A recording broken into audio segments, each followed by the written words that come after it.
Hello guys, RCSchim in the Hangar. Today's main reason is the Runcam 3 review, comparison shots outdoors and some hangar review here with latency check and quality checks. For reference I used the Yi4k, which is the best cam I have. It's $250, this is $100. Check the outdoor comparison shots first, because you should see the quality this cam produces and how good the wide dynamic range feature is.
Low light camera test, 1080p 30.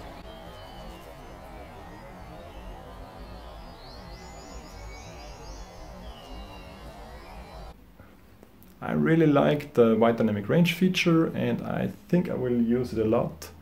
And I just love this tiny form factor.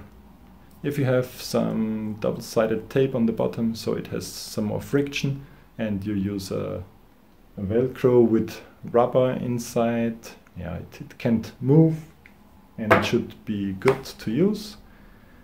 It's quite cheap, it's replaceable. Battery time of a bit over an hour is okay. Yeah, I definitely recommend you this. I wouldn't go with the GoPro Session for a mini quad. If you just buy one cam to fit all your needs and also need 4K and high quality stuff, go for the Session. But I wouldn't I wouldn't want to fly risky with the GoPro session. I would rather use this here. By long pressing the Wi-Fi button, you can access the menu. With the power button you can browse through the options.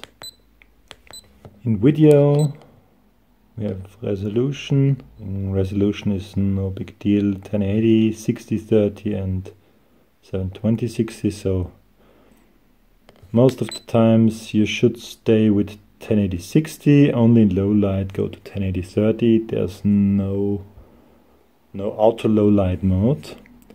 By long pressing the mode button you get one menu layer back.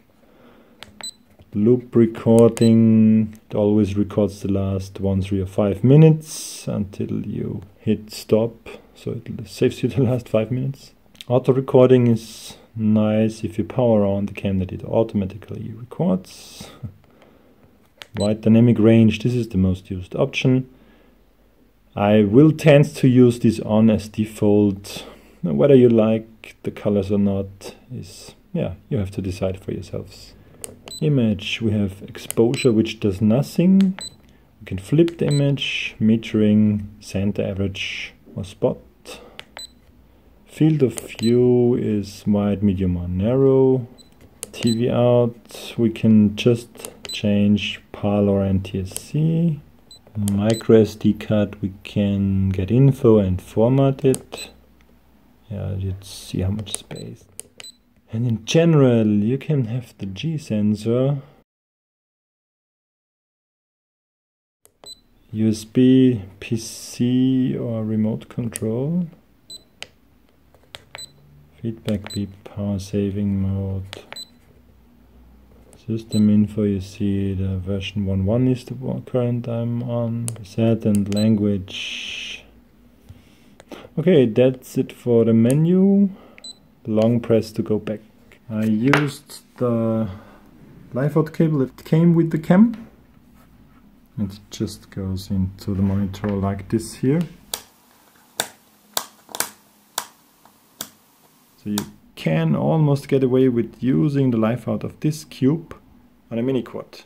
I mean, it's, yeah, you would have to try, but if you have to save weight and complexity, maybe you get away with using this as your FPV cam as well.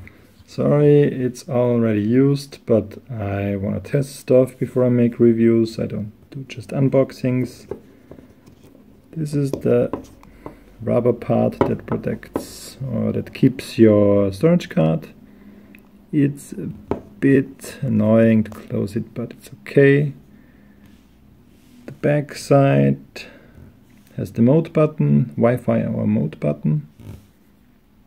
Here you have your USB connector for live out or for charging. And you have the power knob. So you have two buttons, mode Wi-Fi and power. The lens is nicely protected with this glass layer. It looks like you can remove the glass layer from the side and hopefully get replacements on crashes. I will have to. I like to use double-sided tape for some extra grip on the ground, so I can just have it sit in the quad and use a rubber band around it. Those are the accessories. I'm not 100% sure if there was more. I hope not. You get two velcros, a USB cable and a nice manual.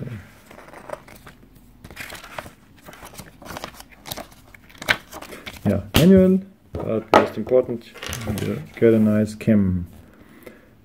The cam, I saw that it has 67 minutes of recording time in 1080/60. So that's my main reason for using it is 1080/60 on a mini quad. I think it's not totally sharp, but it's fine for action quads. But the results look really good. Main feature of this thing here, the wide dynamic range, tends to make the colors a bit grayish or dull, but it always keeps about the same level of color intensity. So for example, if you have sunlight against you and dark woods or mountains, you always get all the parts lit well, and you don't have these occasions where the sunlight makes everything other than the sun look too dark. So wide dynamic range, kind of a fan. Under optimal light conditions, and if you're careful, you can turn off wide dynamic range to get better contrast, better color saturation and contrast.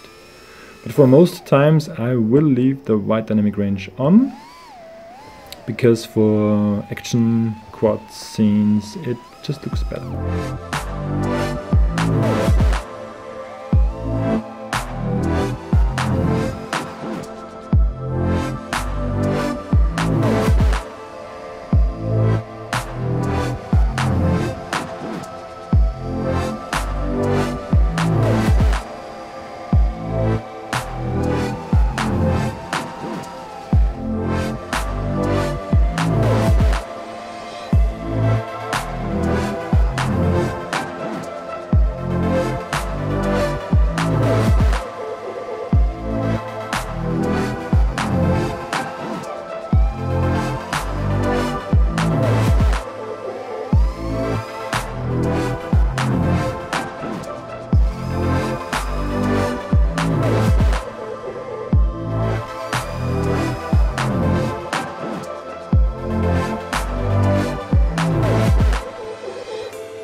So glad to see you.